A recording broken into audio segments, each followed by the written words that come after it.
Sebelumnya saya perkenalkan dulu, nama saya di sini Pak Nanang atau Kang Nanang.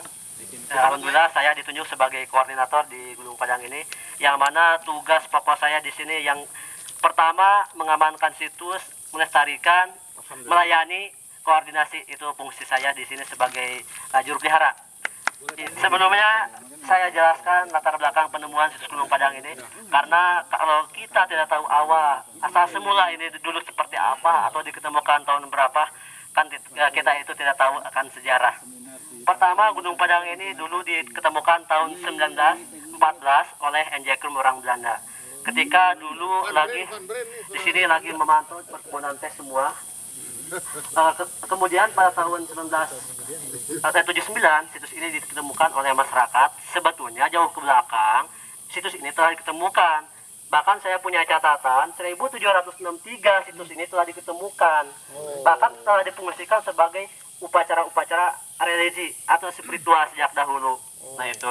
Cuman 1979 menurut pemerintah diketemukan oleh 3 petani. Waktu itu ini masih hutan lindung, hutan belantara, belum ada muncul batu seperti ini. Hanya menhirnya saja atau batu tegar saja yang muncul. Sekian senti dulu itu digunakan tempat religi yang diduga dulunya makam. Nah, tahun 79 dilaporkan ke pemerintah sampai ke pusat Jakarta. Tahun 80, 81, 82 ada penelitian pemugaran. Di hasilnya akhir tahun 82 ketika Gunung Galunggung Tasik mulai meletus, di sini lagi ada pertama pemugaran waktu itu. Nah ketemulah ternyata ada 5 pundakan, sehingga dari situlah dinamakan Punden Berudak Situs Megalitik Gunung Padang, yang mana Bapak udah ngerti arti definisi pengertian tersebut. Lantas tahun 82 itu kan ada Gunung Galunggung, Abu sampai ke sini, ahli tim terganggu sehingga pada pulang. Waktu itu dipimpin oleh Pak Haris Suhendar kalau setelah itu di bukunya. Nah, setelah itu dipending dulu, dilanjutkan tahun 1985. Sejak 85 itulah ketemu benteng-benteng semua. Walaupun sampai saat ini sebelum awal 2012 belum ada riset yang secara besar-besaran. Baru kemarin saja pertengahan 2012 Januari ada riset-riset. Alhamdulillah hasilnya udah mulai berkembang dan sekarang telah ramai situs Gunung Padang ini. Itu latar belakang penemuan Gunung Padang ini. Itu secara sejarah dulu tercatat. Lantas kalau secara folklor masyarakat di sini, situs Gunung Padang ini dulu fungsinya adalah tempat peribadatan nenek moyang kita. Pengertian peribadatan di sini dulu tempat berdoa, tempat bersemedi, tempat musyawarah, tempat upacara-upacara keagamaan. Dulu itu sangat luar biasa karena Gunung Padang ini sesuai dengan pemerintah dinamakannya sebagai benda cagar budaya. Benda cagar budaya itu ada 2. Yang pertama benda buatan manusia, yang kedua benda alam yang dianggap mempunyai nilai penting bagi sejarah, ilmu pengetahuan agama dan kebudayaan. Ini lengkap semua. Ilmu teknologi, ilmu yang mutakhir telah difungsikan di sini.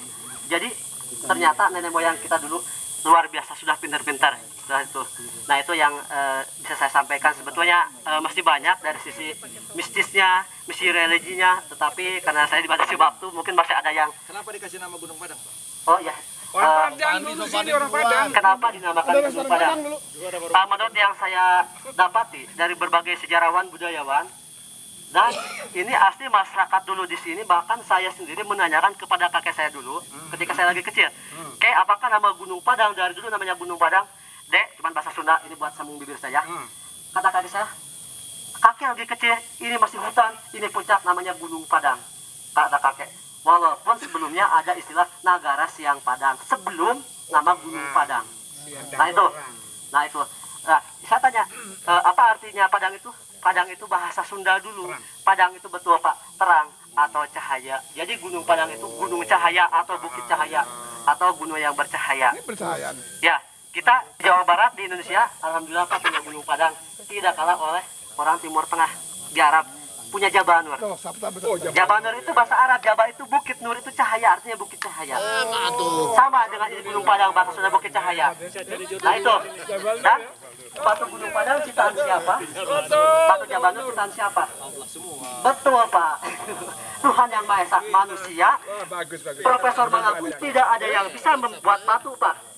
Ahli-ahli buat semen juga itu bahannya batu, ditambang, dibikin semen pakai obat baru besar jadi batu mengeras, bahannya batu. Nah itulah.